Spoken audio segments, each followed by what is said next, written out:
छत्तीसगढ़ के धमतरी जिले के गंगरेल में आयोजित 2 दिवसीय जल जगार महोत्सव का 6 अक्टूबर को अंतिम दिवस रहा। दूसरे दिन के आयोजन में बतौर मुख्य अतिथि छत्तीसगढ़ विधानसभा के स्पीकर और पूर्व मुख्यमंत्री डॉक्टर रमन सिंह रहे।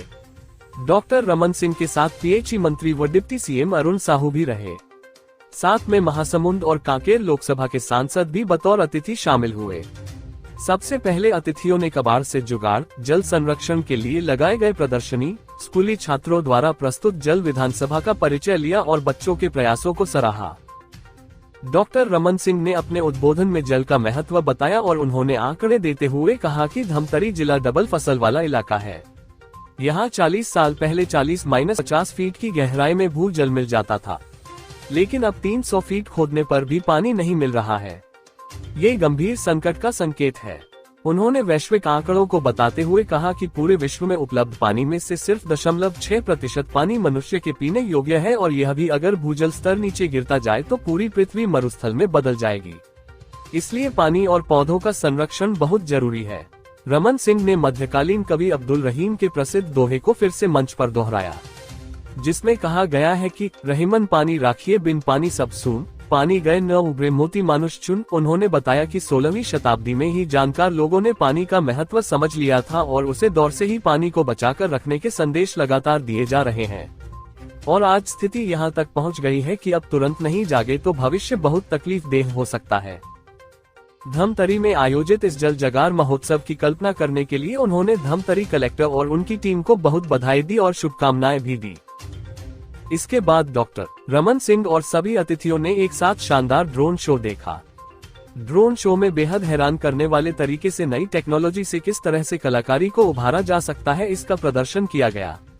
महादेव, भारत का नक्शा और आसमान में जल जगार लिखा हुआ कई अनेक ऐसी आकृतियां ड्रोन के माध्यम से आसमान पर बिखेरी गई, जिसके बाद तालियों का दौर थमा ही नहीं। इसके बाद डॉक्टर रमन सिंह वापस राजधानी के लिए रवाना हो गए। में जो हमारे लिए जो कार्य करते हैं वो बहुत ज़्यादा उच्च स्तर पर हमारे लिए कार्य करते हैं। हमारे जो विधानसभा में हम करीब डिफरेंट डिस्ट्रिक्ट से कुल 50 to 55 पार्टिसिपेंट्स थे।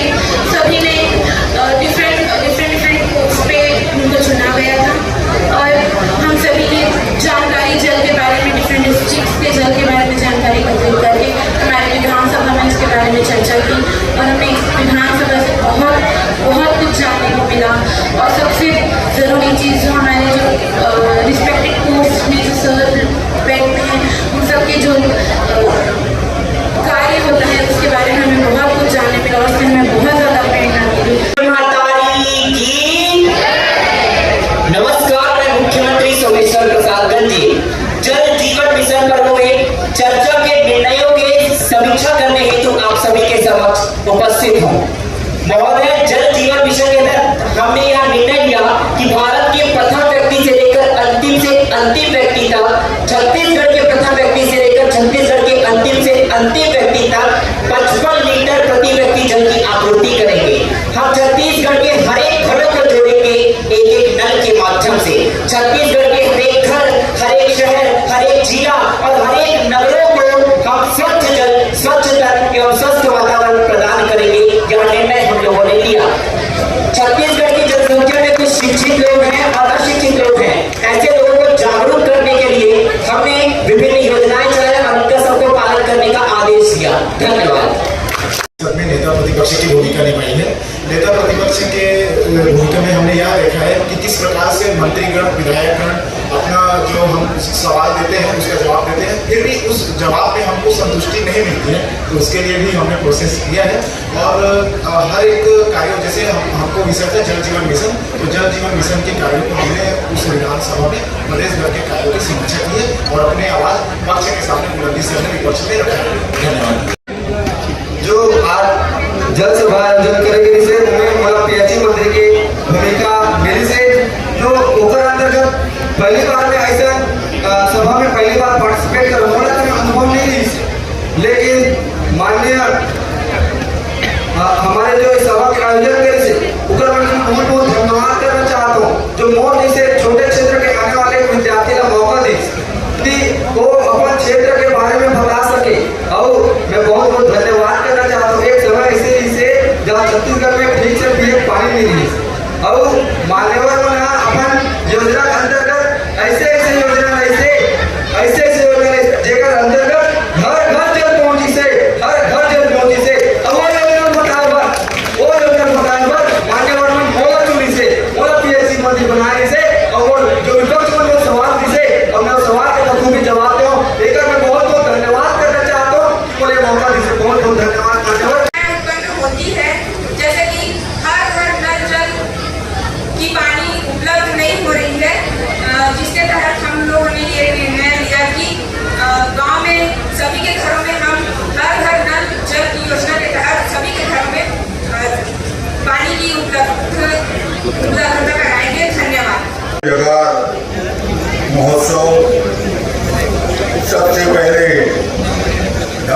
देवी भिलाई माता नवरात्रि के इस पावन अवसर पर अंगार मोटी माता को प्रणाम करता हूँ आप सबकी ओर से कि नवरात्रि की शुभकामना आप सबके साथ, माता का आशीर्वाद आप सबको मिले। और ये शानदार आयोजन जल जगार महोत्सव और इस कार्यक्रम में उपस्थित मैं सबसे पहले इस आयोजन की कल्पना करने वाले जिले की हमारी टीम, जिला के जिलाधीश और सीओ को बहुत बहुत बधाई देना चाहता हूँ। एक बड़ी कल्पना, अच्छी कल्पना, जल की एक एक बूंद की चिंता करने के लिए जल जागरण का अभियान चलाने का ये 2 दिन का जल जगार उत्सव का आयोजन किया और इसकी लोकप्रियता ही दिख रही है। हजारों हजार लोग इसमें भागीदार कर रहे हैं। छात्र यहाँ आके अपनी अपनी बात डिबेट के माध्यम से विधानसभा के फोरम बनाकर अपनी बात कह रहे हैं। विदेश के हमारे डेलीगेट, हिंदुस्तान के पद्मश्री सरपंच और इस जल के संरक्षण और संवर्धन के लिए जिन लोगों ने अपनी जीवन खपा दी, ऐसे क्षेत्र में काम करने वाले विशेषज्ञों को बुलाकर धमतरी की इस धरती पे ये शानदार आयोजन का गया। पूरे जिले की टीम को मैं बधाई देना चाहता हूँ इस शानदार आयोजन के लिए। जगार का एक कार्यक्रम जिसमें डॉक्यूमेंट्री कंपटीशन, जल सभा, जल ओलंपिक, सावन मेला, best out of waste, drone show, अलग अलग कार्यक्रम के माध्यम से एक जागृति का प्रयास जो किया गया है निश्चित रूप से बहुत ही महत्वपूर्ण है। मैं इन सभी इस अभियान में, इस उत्सव में जुड़े हुए सभी विभाग के सभी हमारे अधिकारी कर्मचारी गणों को और यहाँ भाग लेने वाले हमारे सभी साथियों को शुभकामना और बधाई देता हूँ। रहीम ने ठीक कहा है, पानी का महत्व एक लाइन में उन्होंने बता दिया है कि जल का महत्व क्या है। रहीमन पानी राखिए, बिन पानी सब सून। रहीमन पानी राखिए, बिन पानी सब सून। पानी गए न उबरे, मूर्ति मानुष जोन। पानी का इतना बड़ा महत्व है। रहीम जी ने एक बूंद पानी का महत्व समझा दिया। अब ये समझ नहीं आ रहा है कि जल के लिए इतना हल्ला अंतर्राष्ट्रीय स्तर में क्यों हो रहा है, दुनिया में इतना हाहाकार क्यों है, धमतरी में जल जगार करने की जरूरत क्यों पड़ रही। आदमी सोचता है ना कि चारों तरफ तो पानी है, फिर पानी की कमी क्या हो जाए। आंकड़े देखेंगे, पूरे पृथ्वी को, ग्लोब को एक बार निगाह में डालेंगे, आपको लगेगा पृथ्वी के चारों तरफ पानी से घिरा हुआ 71% समुद्र है, 71%। पूरे समुद्र का भूभाग 71% है, बाकी में मिट्टी है और बाकी में हमारा भूभाग है। जब 71% पानी है समुद्र में, तो फिर पानी की जरूरत क्यों पड़ेगी। इतना पानी है हमारे पास, नदी है, जल है, तूफान है।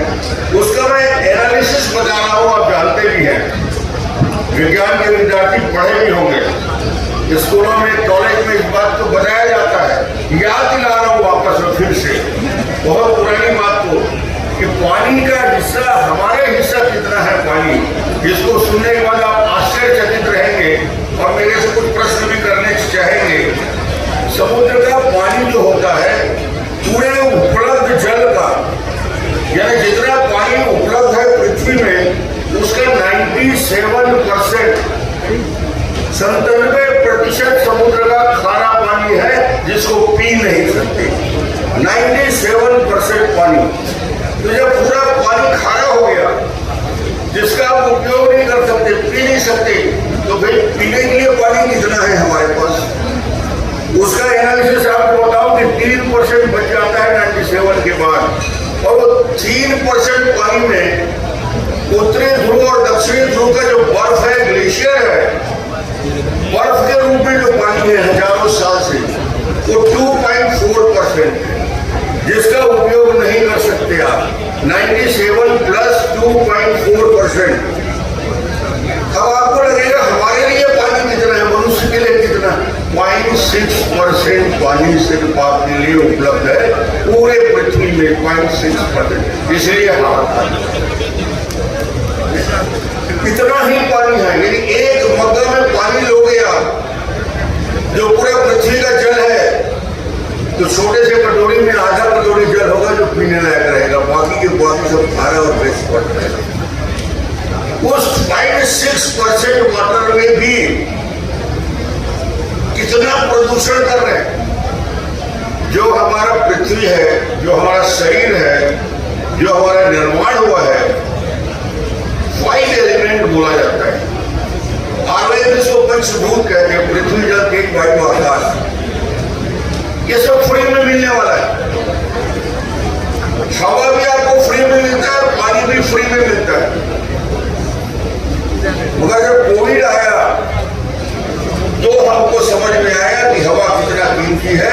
ऑक्सीजन के सिलेंडर के लिए गली गली भटकते रह गए थे और शुद्ध वायु हवा नहीं मिल रहा था, तो लोगों के समझ में आया कि वायु की कीमत क्या है, ऑक्सीजन कितना कीमती होता है, समझ में आ गया वो दिन। जब एक बॉटल पानी 10 से 50 रुपए में मिलता है तो लोगों को समझ में आता है कि पानी की कीमत क्या है। और उसी जल को जो 0.6% जो पृथ्वी में उपलब्ध है, सिर्फ 0.6% वाटर जो ग्राउंड वाटर है, जमीन के नीचे है, जो नदी में है, जो तालाब में है, जो झरने में है, जो कुएं में है, जो बावली में है, उसको भी हम प्रदूषित करते जा रहे हैं।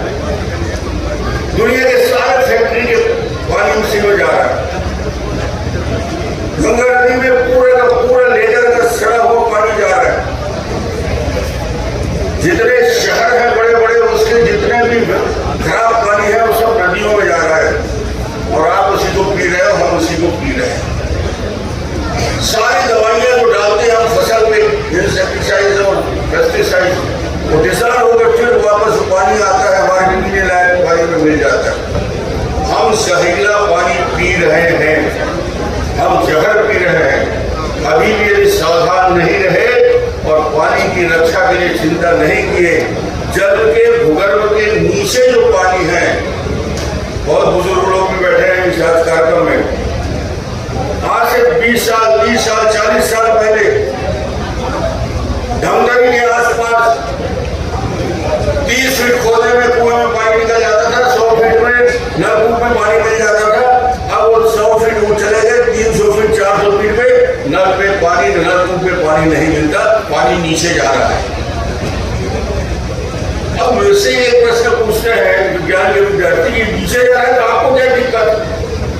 हम 100 फीट और गहरा बोर कर देंगे। फिर वही गलतफहमी, ये जो डिबेट का विषय था ना आप लोग का, उस विषय में मैं कुछ पॉइंट ऐड कर रहा हूं जो आपको जीवन भर काम आएगा। क्या रीजन है?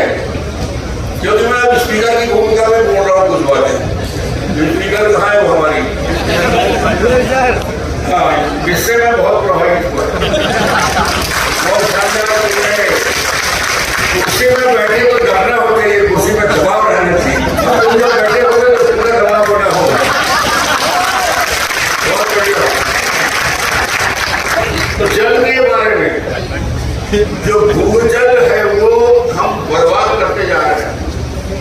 और जो पानी का मैं बताना चाह रहा था, आज ज्यादा लंबा नहीं बोलूंगा, कोई पढ़ाई नहीं आया हूँ, मैं सिर्फ ये बताना चाहता हूँ, बच्चे हैं इसलिए बता रहा हूँ कि जो जल नीचे है उसका नीचे जाने का नुकसान क्या होता है। मरुस्थल कैसे बनते हैं? जब जल स्तर नीचे चला जाता है और जैसे साल का पेड़ है, जैसे महुआ का पेड़ है, जैसे कुसुम का पेड़ है, जैसे सैगोन का पेड़ है, औला हरा बहरा का पेड़ है, वो 30 फीट से ज्यादा पानी जड़ उसका नहीं जाता। यदि जल स्तर 30 फीट से नीचे चला गया, 40 फीट चला गया, वो जड़ में पानी खींचना बंद कर देता है और ये सब के सब पेड़ सूखने लगते हैं। बहुत सारा एरिया राजनीतिक स्थान होता जा रहा है, इसलिए हो रहा है कि जल स्तर नीचे जा रहा है। जड़ पानी को नहीं मिला तो पूरे के पूरे रेगिस्तान में बदलता जाता है। राजस्थान का रेगिस्तान गुजरात का फैलता जा रहा है। इसलिए पानी को नीचे और जाएगा तो हमारे लिए बहुत बड़ा नुकसान प्रकृति के लिए होता है। और ये जो गोष्ठी हुई है। एक और बहुत अच्छे आंकड़े हैं जो आप लोगों को याद भी है, मैं याद दिलाना चाहता हूँ क्योंकि धान की हम खेती करते हैं, धमतरी में जो डबल क्रॉप है, 100% 2 फसल लेते हैं। 1 kg राइस, 1 किलो चावल बनाने में आपको सुनकर थोड़ा ताज्जुब होगा और अविश्वसनीय लगेगा। 1 kg राइस बनाने में 250 लीटर, 2500 लीटर पानी लगता है। 2,500 लीटर पानी 1 किलो चावल को उपजाने में लगता है। 3,500। यदि आपने 2 बार चावल छोड़ दिया खाने की थाली में, आधा किलो 1 किलो, तो 700 लीटर पानी को वेस्ट कर दिया। और गर्मी में जो धान पैदा करते हैं उसमें 3,000 लीटर पानी 1 किलो धान पैदा करने में लगता है। वैज्ञानिक आंकड़े हैं, उस आंकड़े को मैं बता रहा हूं जो कि आज का विषय ही जल जगाड़। और चिंता ये पीढ़ी नहीं करेगी, नई पीढ़ी की नहीं करेगी, बूढ़े तो चले जाएंगे तो 4-5 साल में। चिंता तो युवाओं को करता है, जिन लोगों 60-70 साल, बाकी लोग तो बिगड़ जाएंगे। ये चिंता तो न्यू जनरेशन के लिए है ना भाई, कि हम आने वाला हमारा कल क्या है, इस पृथ्वी को हम कैसे छोड़ना चाहते हैं। लोग बोलते हैं ग्रीनरी ग्रीनरी, पेड़ लगाओ पेड़ लगाओ। इस मुहिम का भी एक बड़ा है, पेड़ एक पंप है। हमारे सांसद जी बैठे हैं भैया महाराज, सुदूर अंचल से बस करते, उनको मालूम है साल का पेड़ जब 60 फीट 50 फीट से पानी खींचता है तो गर्मी के दिन में उसके नीचे बैठ जाओगे तो आपके गाल में पानी की बूंद टपकते महसूस होता है। महसूस किए होंगे आप लोग, पता नहीं बूंद किया है कि नहीं, मैंने किया है। साल के पेड़ पानी छोड़ता है, पंप है वो। प्रकृति का बैलेंस कैसे होता है, ग्राउंड वाटर को ऊपर ले जाकर छोड़ना एटमॉस्फेयर में और उसकी नमी को हमारे लिए फिर वापस करना, ऐसे अद्भुत वृक्ष है इस पृथ्वी में। क्या ज्यादा बताने की जरूरत नहीं है, आप सब समझदार हैं। और 2 दिन तक कलेक्टर महोदय ने बहुत समझाया भी और बहुत बड़े बड़े विशेषज्ञ आके बोल के चले गए। मैं तो आखिरी वक्त है, मेरे पास एक वक्ता और है, माननीय मंत्री जी और बताएंगे। तो मैं तो सिर्फ मिलने आया था और 15 बार मैं यहाँ पे आया किसी न किसी कार्यक्रम, धमतरी आया, डैम साइड भी आए, मगर आपको आश्चर्य होगा कि पहली बार माता के दर्शन करके आया। ये अद्भुत भैया ने कहा वहां पे कि साहब बहुत दिन बाद आया, मैं नहीं पहली बार आया। जब माता बुलाती है तभी आते हैं, ये कहा जाता है। तो आज बुलाया था तो मैं आ गया। हेलो, बीच में थोड़ी तबियत गड़बड़ हो गई थी, अब बिल्कुल ठीक हूँ माता के दिन से। तो आप सबसे मिलकर बहुत अच्छा लगा, तभी आप सबसे बात करूंगा। आज तो बस ज्यादा के अवसर पर कार्यक्रम के मुख्य अतिथि राज्य के पूर्व मुख्यमंत्री, विधानसभा के अध्यक्ष परम आदरणीय डॉक्टर रमन सिंह जी, आज माता अंगारमूर्ति के इस पावन धरा में, चंडी माता के पावन धरा में और गंगरेल डैम के किनारे यह जो ऐतिहासिक आयोजन हुआ है, मैं पूरी टीम को बहुत बधाई और शुभकामनाएं देता हूं। इंटरनेशनल कॉन्फ्रेंस ऑन वाटर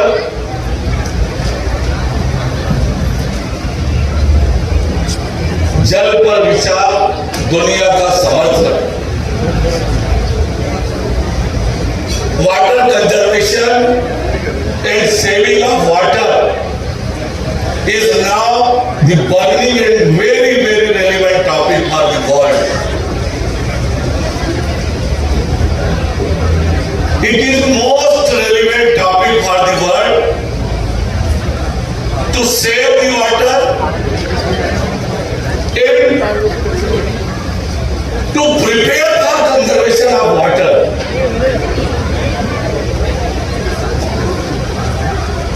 ये जो शब्द लिखे हुए हैं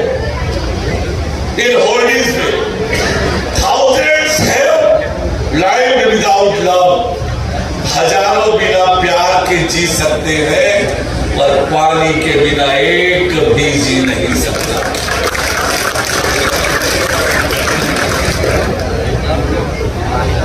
जल ही जीवन है, जल है तो कल है, ये नारे हमने बहुत लगाए, ये बार बार हम बोलते हैं, और मुझे लगता है कि केवल हम बोलते ही हैं, करते कुछ नहीं।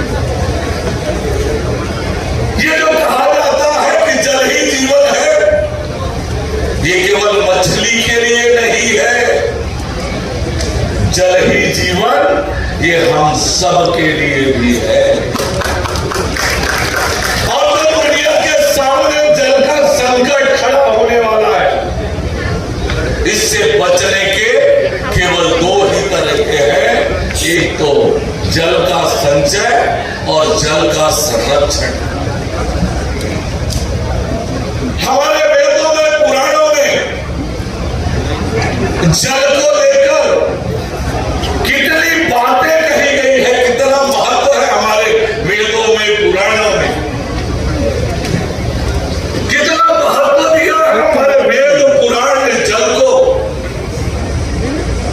प्राचीन समय से, हमारे पौराणिक काल से हमारे विद्वान, हमारे संत महात्मा ये सब इस बात को जानते थे। डॉक्टर साहब ने जो आंकड़े बताए, उन आंकड़ों के आधार पर उन्होंने, हमारे वेदों ने, पुराणों ने, ऋषियों ने, मुनियों ने, मनीषियों ने हमें सचेत किया, हमें बताया कि जल का हमारे जीवन में कितना महत्व है, जल का कैसे उपयोग करें, जल का संचय कैसे करें, ये बार बार समझाया, बार बार बताया, पर हमने शायद उससे सबक नहीं लिया।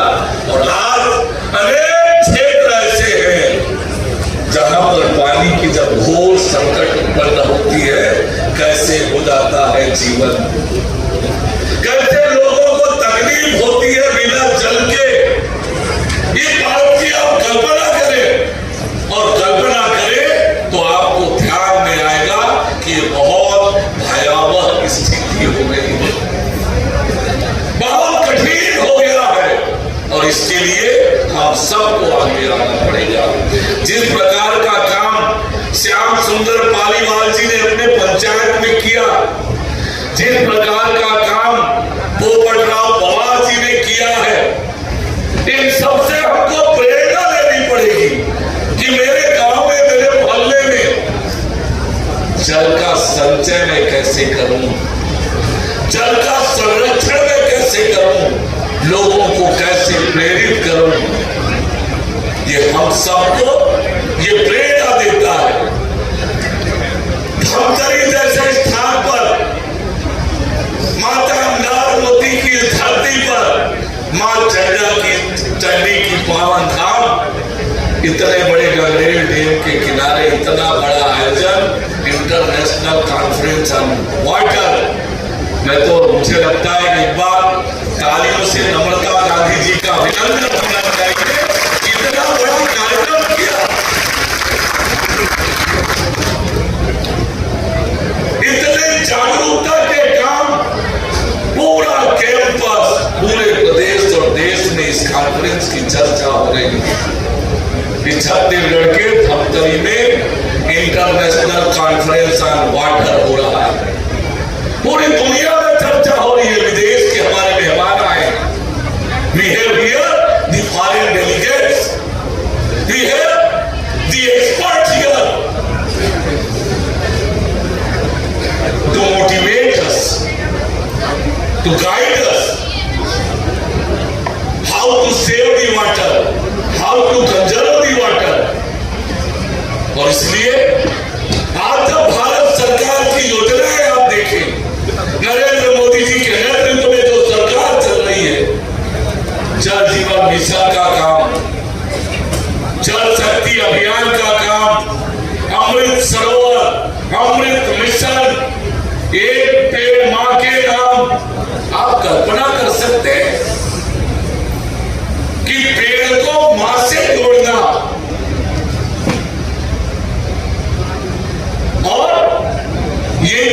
गंभीरता है इस बात को, इसको बताता है कि किस प्रकार से हम कहाँ खड़े हैं। और इसलिए जो नौजवानों के बीच कार्यक्रम हुआ है, बहुत प्रकार के अलग अलग कार्यक्रम हुए हैं। उन सब कार्यक्रमों का उद्देश्य यह है पानी बचाने का काम, पानी बचाने का काम और वर्षा के पानी का संरक्षण का काम। ये हम सबको आगे बढ़कर करना पड़ेगा। समाज को, आप सबको आगे आकर इस काम में सहयोग करना पड़ेगा, तभी ये संभव होगा। अन्यथा जो डॉक्टर साहब ने कहा कि मरुस्थल कैसे बनते हैं, कब बनते हैं, हम उस दिशा में आगे बढ़ रहे हैं। आज नहीं तो ये संकट में हम आने वाले हैं। सौभाग्य से मैं पीएचई विभाग मेरे पास है, नगरीय प्रशासन विभाग मेरे पास है। लगातार मैं इस दिशा में काम कर रहा हूं कि किस प्रकार से जल संचय हो, किस प्रकार से वाटर लेवल हमारा बढ़े, इस दिशा में योजना बनाकर काम कर रहे हैं। सैटेलाइट का उपयोग कर रहे हैं। हैंडपंप के पास पिंड बनाकर वाटर संचय की हम तैयारी कर रहे हैं। मैं तो आग्रह करूंगा आप सबसे कि हमको जिस प्रकार से प्रधानमंत्री माननीय नरेंद्र मोदी जी ने हमसे स्वच्छता का आह्वान किया, स्वच्छ भारत मिशन का शुरुआत किया और देश में स्वच्छता एक जन आंदोलन बन गया। हम सबको मिलकर जल संचय, जल संरक्षण के लिए जन आंदोलन करना पड़ेगा। जनता को आगे आकर इस दिशा में काम करना पड़ेगा। यही इस जल जगार का सार्थकता है। बहुत सारे विशेषज्ञों ने आपके बीच अपनी बात रखी है, मैं तो केवल थोड़ी सी बात आपके ध्यान में लाया हूं। डॉक्टर साहब मार्गदर्शन में आप लोग छत्तीसगढ़ के सबसे बड़े ड्रोन शो का आनंद लेने वाले हैं और यह हमारे लिए गौरव का पल है कि धमतरी जिला राइस मिल एसोसिएशन के सौजन्य से ये कार्यक्रम आयोजित हो रहा है।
जल जगार का 2 दिवसीय आयोजन धमतरी में और धमतरी के इस ऐतिहासिक स्थल पर रुद्री के इस बांध के और पहले दिन इसकी शुरुआत माननीय मुख्यमंत्री जी ने किया और आज इसका समापन हो रहा है। अलग अलग प्रकार से जल के ऊपर जागृति लाने के लिए, जल के संरक्षण के लिए, संवर्धन के लिए हम क्या क्या उपाय कर सकते हैं उसको बहुत सरल तरीके से लोगों तक ले जाने का काम किया और इससे बेहतर स्थल नहीं हो सकता था।